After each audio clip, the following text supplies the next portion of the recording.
அன்பானவர்களே, இனிய இயேசுவின் ஒப்பற்ற நாமத்தில் வாழ்த்துகிறேன். தேவனோடு சஞ்சரிப்போம் என்கிற இந்த நிகழ்ச்சியில் கர்த்தருடைய வசனத்தை தியானிப்பதில் மிக்க மகிழ்ச்சி. வேதம் சொல்லுகிறது, உத்தமனுக்கு கர்த்தர் துணை. கர்த்தர் துணை. உத்தமர்களுக்கு துணையாயிருக்கிற அந்த கர்த்தர், அவரை குறித்து வேதம் சொல்லுகிறது, கர்த்தர் நல்லவரும் உத்தமமானவருமாய் இருக்கிறார். உத்தமமான அந்த நல்ல கர்த்தர் உத்தமர்களுக்கு எப்பொழுதுமே அவர் துணையாகவே இருப்பார். எந்த சூழ்நிலையிலும் சிங்கக்கவியில கொண்டு போய் தானியேலை போட்டாங்க. சிங்கம் ஏன் அந்த தானியேலை ஒன்றும் செய்யவில்லை? உத்தமனுக்கு கர்த்தர் துணை. சிங்கக்கவியில போட்டுவிட்டு ராஜா மறுநாள் காலையில அவர் வருகிறார். தானியேல் 6:22 அவர் கேட்கிறார், தானியேலே, ஜீவனுள்ள தேவனுடைய தாசனே, நீ ஆராதிக்கிற தேவன் எப்படியப்பா உன்னை காப்பாத்தினாரான்னு. தானியேல் சொல்லுகிறார், தேவனுக்கு முன்பாகவும் நான் நீதிகேடு செய்ததில்லை, ராஜாவாகிய உமக்கு முன்பாகவும் நான் நீதிகேடு செய்ததில்லை.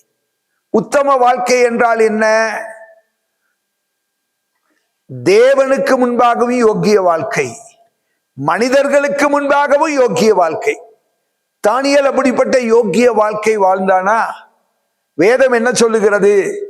அவன் பேரில் குற்றம் சுமத்தும்படிக்கு தேசாதிபதிகள், அதிகாரிகள் எல்லாரும் சேர்ந்து அவன் மேல் குற்றம் தேடினார்கள். ஒரு குற்றத்தின் முகாந்தரத்தையும் அவனுடைய வாழ்க்கையில கண்டுபிடிக்க முடியவில்லை. தேவனுடைய பார்வையில, தானியேலே, நீ எனக்கு மிகவும் பிரியமான புருஷன் என்று ஆண்டவர் சொல்லக்கூடிய அளவுக்கு தேவனுக்கு முன்பாகவும் யோக்கியமான வாழ்க்கை, மனிதர்களுக்கு முன்பாகவும் யோக்கிய வாழ்க்கை, தேவனுக்கு முன்பாகவும் யோக்கியமான வாழ்க்கை. அதுதான் உத்தமம். உத்தமம் என்பது அதுதான். அந்த உத்தமனுக்கு ஆண்டவர் பாருங்க, சிங்கக்கவியில தூக்கி போட்டாங்க. ஆனா கர்த்தர் துணையாயிருந்தார். கர்த்தர் துணையாயிருந்தார். உலகத்துல ஜீவிக்கிற நீங்களும் நானும் கூட மனுஷர்களுக்கு முன்பாகவும் தேவனுக்கு முன்பாகவும் நீதிகேடு எதுவும் செய்யாதவர்களாய், யோக்கியமான வாழ்க்கை வாழ்கிறவர்களாய் நாம் காணப்படுவோம். உத்தமர்களாய் இருப்போம். கவலையே பட வேண்டாம். சிங்கக்கவியா இருக்கட்டும், சூளை நெருப்பா இருக்கட்டும், உத்தமனுக்கு கர்த்தர் துணை. ஜெபம் பண்ணுவோமா? மகா இரக்கமுள்ள கிருபையின் ஆண்டவரே, இந்த அருமையான நேரத்துக்காக நாங்கள் உம்மை ஸ்தோத்தரிக்கிறோம்.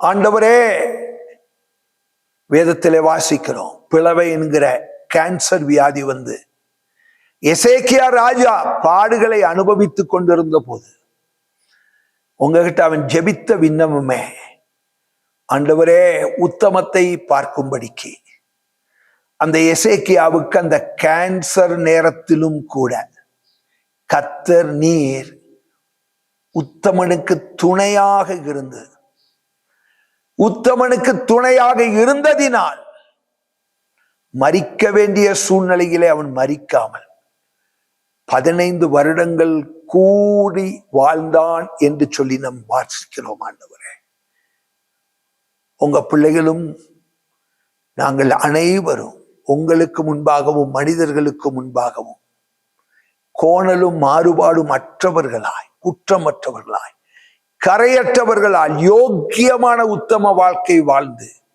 எப்பொழுதும் கர்த்தருடைய துணையோடு ஜீவிக்க உதவி செய்யும். இயேசுவின் நாமத்தில் பிதாவே, ஆமென். God bless. கர்த்தர் உங்களை ஆசீர்வதிப்பாராக. ஆமென்.